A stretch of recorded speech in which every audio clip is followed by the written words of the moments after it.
Tantor Audio, a division of Recorded Books, presents The Night She Disappeared by Kevin O'Brien, narrated by Tait. For a moment, I couldn't move. My heart was racing.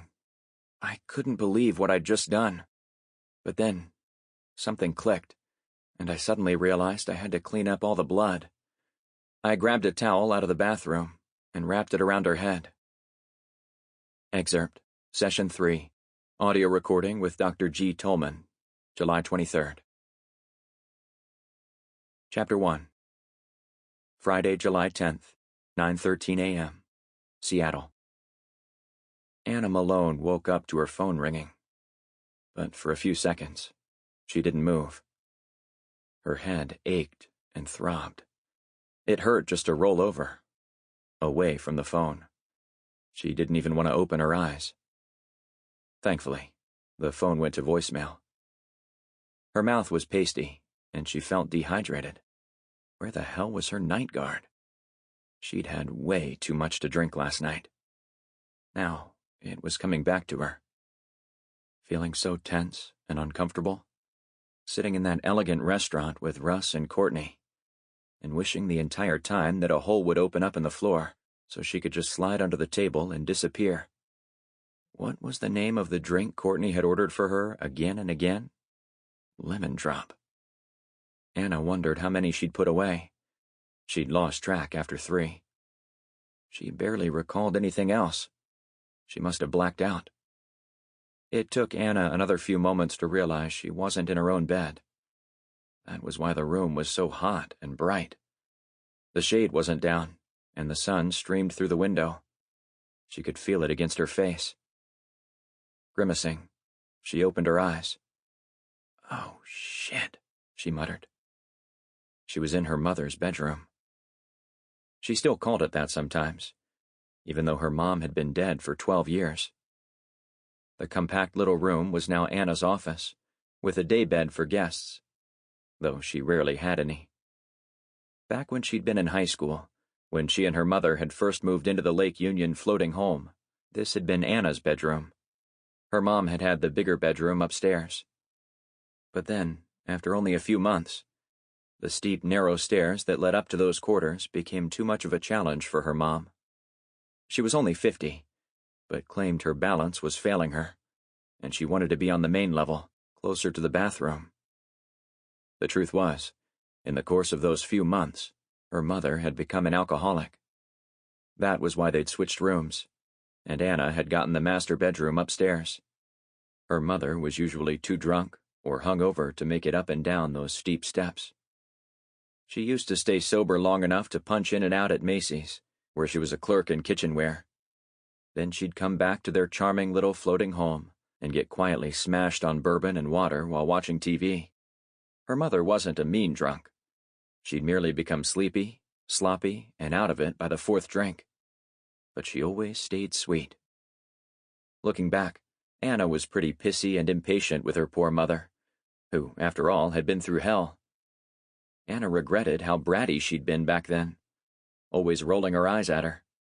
But at the time she felt that if her mother could stay sober at work, couldn't she stay sober for her at least 1 or 2 nights during the week?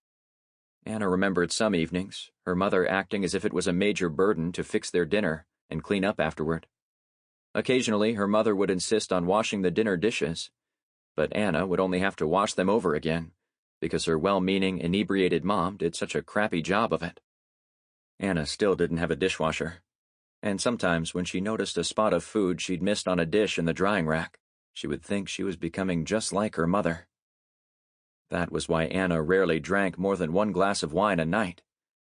And that was why she hated waking up in her mother's old bedroom, barely remembering anything from the night before. This was a first for Anna, and a wave of panic went through her. What the hell had happened? How did she get here?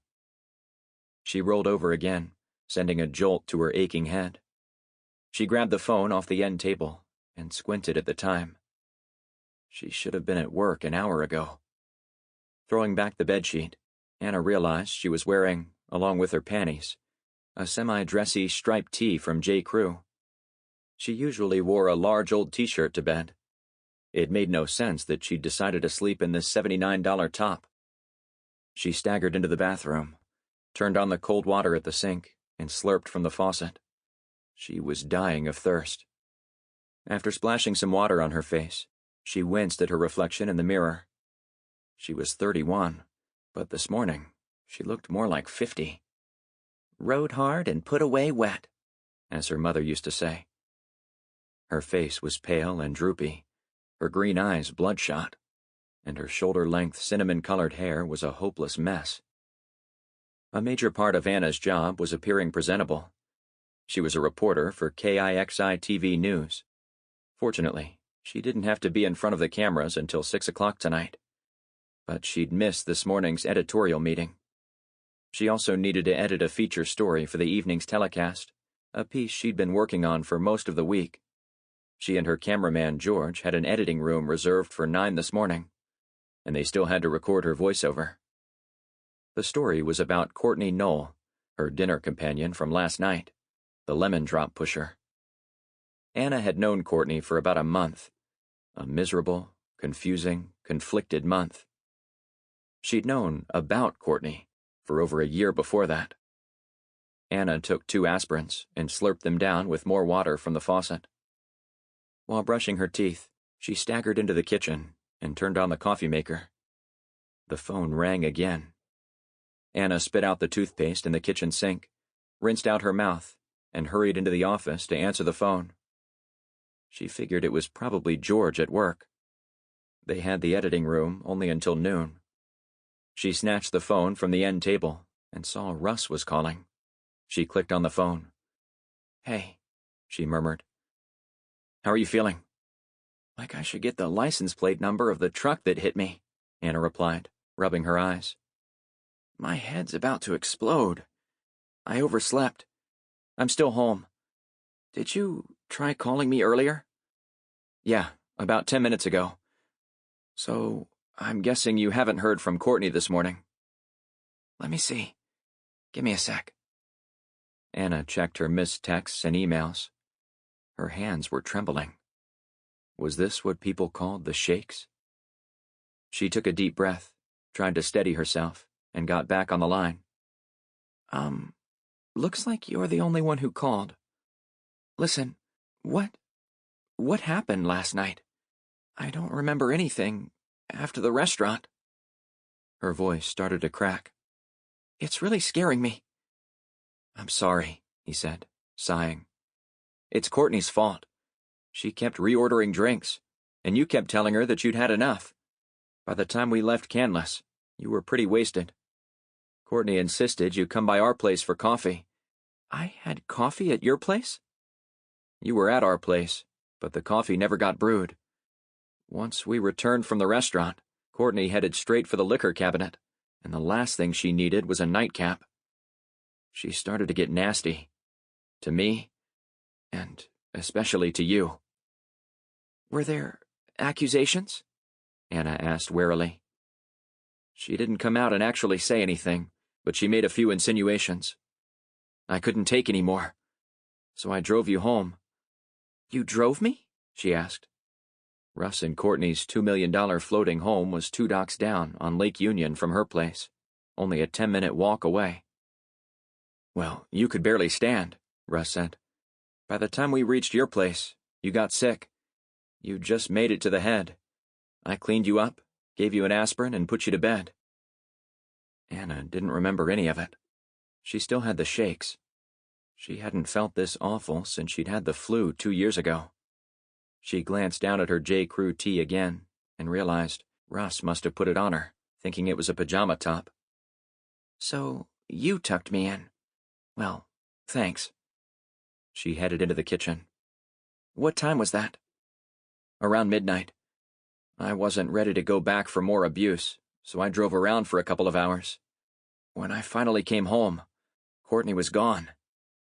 Anna poured her coffee. A few drops spilled on the countertop. "What do you mean, gone?" "Just what I said. Gone. No note, no message, nothing. Looks like she took her overnight bag. She must have Ubered. Her car is still in the lot.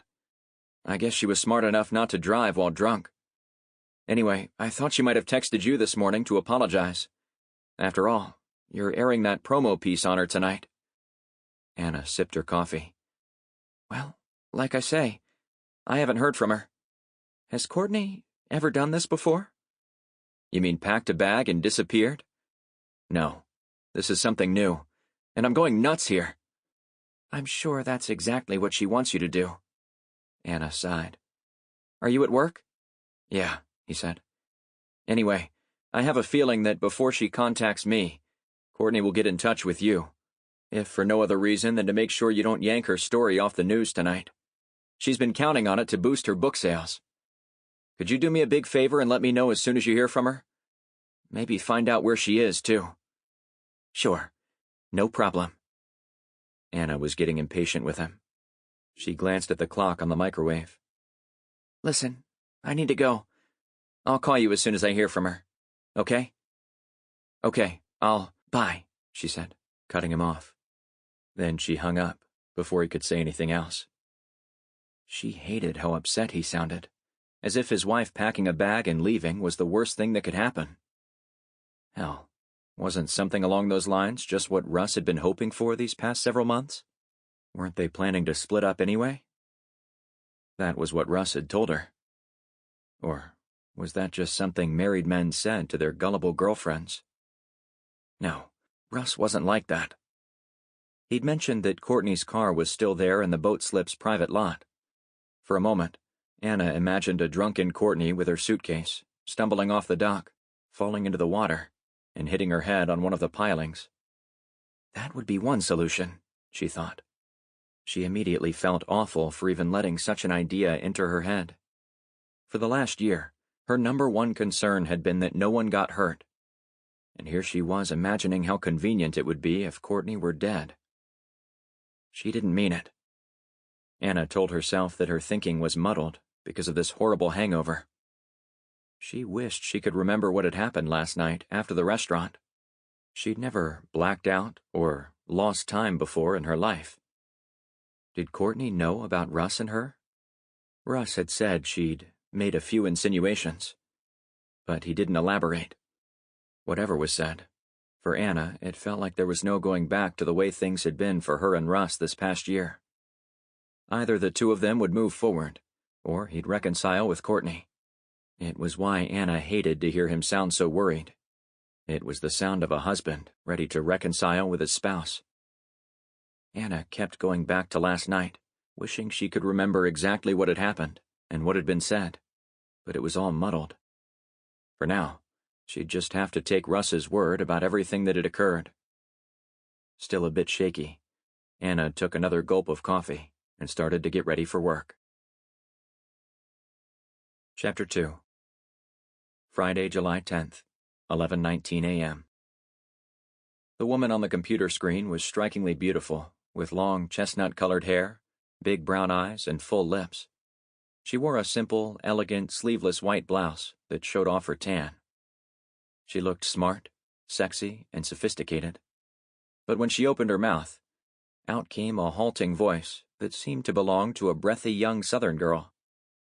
Anna knew it would jar TV viewers when they first heard Courtney Knoll speak. They'd expect her voice to sound as refined as she looked. But then they'd see her gesturing and using sign language, and they'd finally realize that Courtney Knoll was deaf. Courtney had grown up in Florida and lost her hearing because of a bout with measles when she was 8. Anna made sure that fact came up early in the segment so that viewers would understand why Courtney spoke the way she did. It was as if her voice was locked in the time before she'd lost her hearing. Anna sat in front of the computer with George Danziger, a lean, still boyishly cute 38-year-old. Anna thought he looked like Sam Rockwell, a comparison he frequently got from others, too. George had been the videographer on nearly all her stories. Anna always asked for him. She'd been working at KIXI-TV for 2 years. At the start, she'd had a little crush on George. But he was married with 2 kids, so Anna had managed to suppress those romantic notions. Still, she picked up an occasional vibe that he was attracted to her. Fortunately, Neither one of them ever acted on their unspoken feelings. Anna didn't want to jeopardize their working relationship or screw up yet another marriage. She and George knew each other so well. Most of the time they talked in shorthand and finished each other's sentences. She rarely had to tell him how to shoot a subject. George automatically knew how she wanted things to look. Anna could usually read his moods, and vice versa. George seemed kind of off today, subdued and serious. Anna had figured he wasn't happy with her for being late this morning. She'd apologized as soon as she'd staggered in. They were in Editing Bay B, one of 4 small offices with a sliding glass door off the main newsroom. George had waved away her apology with a, "Don't sweat the small stuff." He'd already edited some of the piece without her, from the script she'd written late yesterday afternoon. Anna was on her 3rd cup of coffee and 2nd round of aspirin. Her head still ached, a dull pain that echoed the insufferable throbbing from 2 hours ago. It was impossible for her to look at the sound bites of Courtney without wondering what had happened to her. A part of Anna still clung to the idea that Courtney had deliberately disappeared, just to screw with Russ's head and teach him a lesson. But during the last couple of hours, she'd begun to think maybe something far more serious had happened. "I just had a weird thought," George said. Slouched in his chair, he popped a couple of pieces of Trident in his mouth. "Do you think we ought to have someone double-check the sign language? Just to make sure it all makes sense? I mean, we have no idea what she's signing, or if it matches what she's saying." Clicking the mouse, Anna paused the video on the computer screen. She squinted at him. "Why wouldn't it match what's coming out of her mouth?" He shrugged. "I don't know. There are a lot of variations in sign language. Do you know what she's signing here?" "I get some of it. Or enough," Anna said. But that was a stretch. She picked up a bit of sign language from her interactions with Courtney during the past month. And for the last 3 days, Anna and George had been closely working with her, shooting segments on Courtney and Russ's beautiful houseboat, at Courtney's book signing, and at some of the Seattle locales in her latest book. Gasworks Park, the Fremont neighborhood, and the University of Washington campus. Anna figured she understood about 20% of what Courtney was signing. Then again, she wondered how well she'd comprehend Courtney if they turned off the audio right now. She pinched the bridge of her nose. "I ask you again, why would she be signing something different from what's coming out of her mouth?" "Well, for instance, I had a buddy who shot a story once about a charter boat capsizing, and the captain only spoke Swedish. The captain was a real son of a bitch. This guy on the crew interpreted for him, and what he said was all bullshit. He went on and on about how grateful the captain was to the Coast Guard for their help. Meanwhile, the asshole captain, in Swedish, was calling the Coast Guard guys imbeciles and throwing around the Swedish equivalent for a lot of 4-letter words. No one bothered to double-check what the interpreter said. The piece ran on the news, and the station got flooded with calls from people who knew Swedish." Anna shook her head in disbelief. "Okay, well, that's a real cute story, but why in the world would Courtney deliberately sabotage her own segment?" "It's not her segment," George replied. "It's yours. You're the one responsible for it." Anna looked at Courtney on the computer screen. Frozen in mid-sentence, her eyes closed, her mouth open, and her expressive hands perfectly still. Courtney's first 2 books, a romance and a thriller, published by a tiny press, didn't earn her a dime. But 4 years ago, her first young adult novel, The Defective Squad, was picked up by a major publisher. The edgy, fast-paced thriller featured a band of 4 disabled American teens, sort of X-Men meets Stranger Things. Each teen had a gift. The blind 17-year-old white kid had the ability to tune in and listen to conversations miles away, while his black 16-year-old deaf girlfriend could see through walls. The mute Native American girl, also 16, took on the shape and capabilities of her animal spirit totems, and the 15-year-old Samoan American paraplegic used his wheelchair to fly at jet speed. Anna had read The Defective Squad in 2 days and found it exciting, but silly and cringeworthy at times. some of the online reviews, including ones from readers with disabilities, called the book insulting, laugh-out-loud ignorant, condescending, and pandering with something to offend everyone. Still, The Defective Squad was a modest success. So Courtney followed it up with a sequel, Blind Fury, which did an even better business. Her new book in the series, Silent Rage, was just released last week. At the same time, a major Hollywood production company announced its intention to film the whole series, on location in Seattle. This seemed to make Courtney's book release newsworthy. At least, that was what the station head and the news director thought. After all, Twilight had put Forks, Washington on the map, and after one look at Courtney's photo, nearly all the men in the newsroom wanted to work with her or know more about her. But Courtney had specifically asked for her friend, Anna, to cover the story. It was one of those assignments Anna couldn't wriggle out of. She couldn't very well tell the station head or the news director that she and Courtney were hardly friends, or that she was sleeping with Courtney's husband. When Anna and George had prepared the shooting schedule, he pointed out that the story about Courtney seemed like little more than a promotional piece. He didn't think it was newsworthy at all. But then, Anna rarely covered hard-hitting news items. Most of her segments were offbeat human interest stories. Sometimes funny, sometimes heartwarming or inspirational. Back before KIXI, when she'd been working at a station in Spokane, they'd gotten word about a local farmer who had amassed a collection of potatoes that resembled famous people, and everyone in the newsroom had said without hesitation, "Well, here's one Anna can cover." Lightweight as her segments seemed, they were always the stories that garnered the most viewer feedback, the segments people were talking about around the water cooler at work the next day. Her segments were often picked up by affiliate stations, and sometimes by the network. Her stories had heart, and she did them well. Anna wondered if Russ's wife was truly interested in her TV reporting skills. Or had Courtney picked her with an ulterior motive in mind? At times, Anna was absolutely certain that Courtney knew about her and Russ, and sadistically relished this whole setup. It was so perverse, employing her husband's mistress to produce a promotional piece about her. Anna wondered how far Courtney planned to push her and manipulate her into getting what she wanted. And what exactly did Courtney hope to gain from this uneasy alliance? To Anna's total surprise, Courtney was warm and friendly to her during the shoot.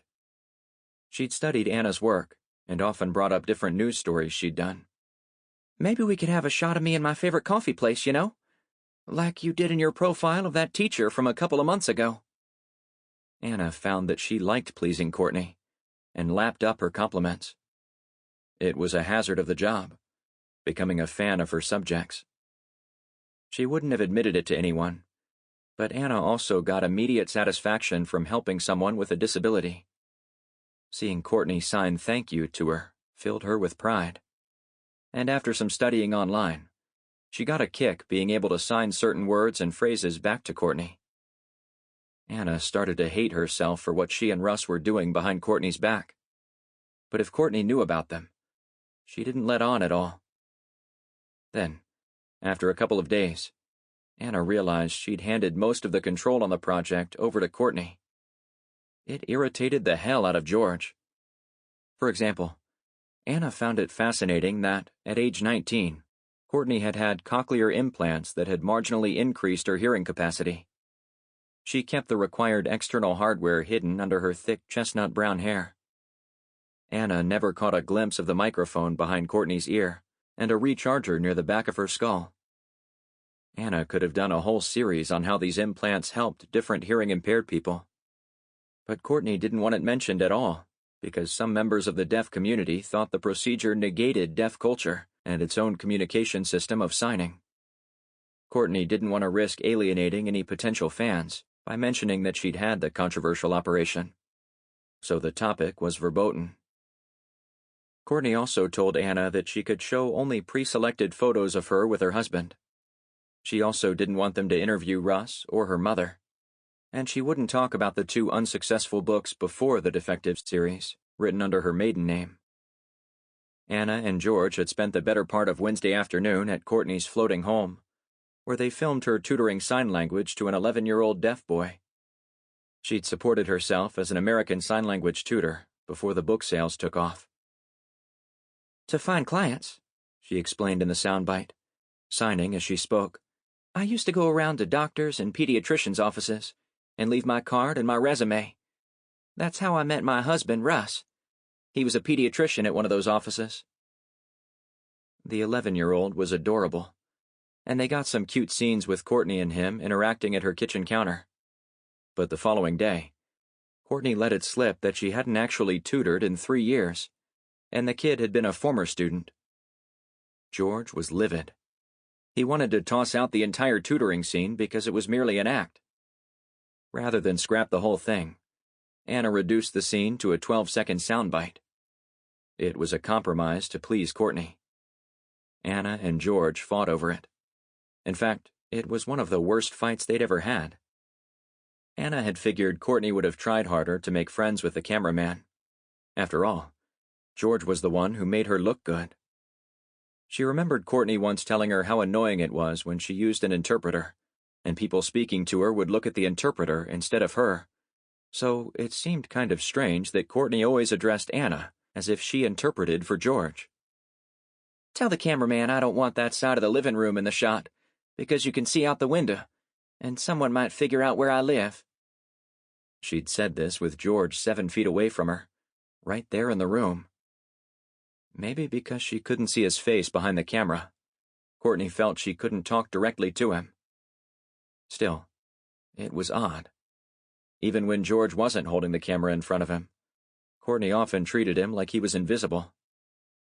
"Listen, I don't blame you for not being a fan," Anna said, sipping her coffee.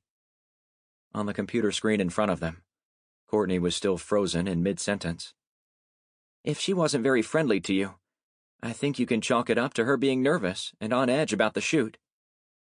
"I can't believe you're making excuses for her." George shook his head. "The reason I'm not a fan is because it was pretty clear to me, and obviously not to you, that she doesn't like you at all. God knows why."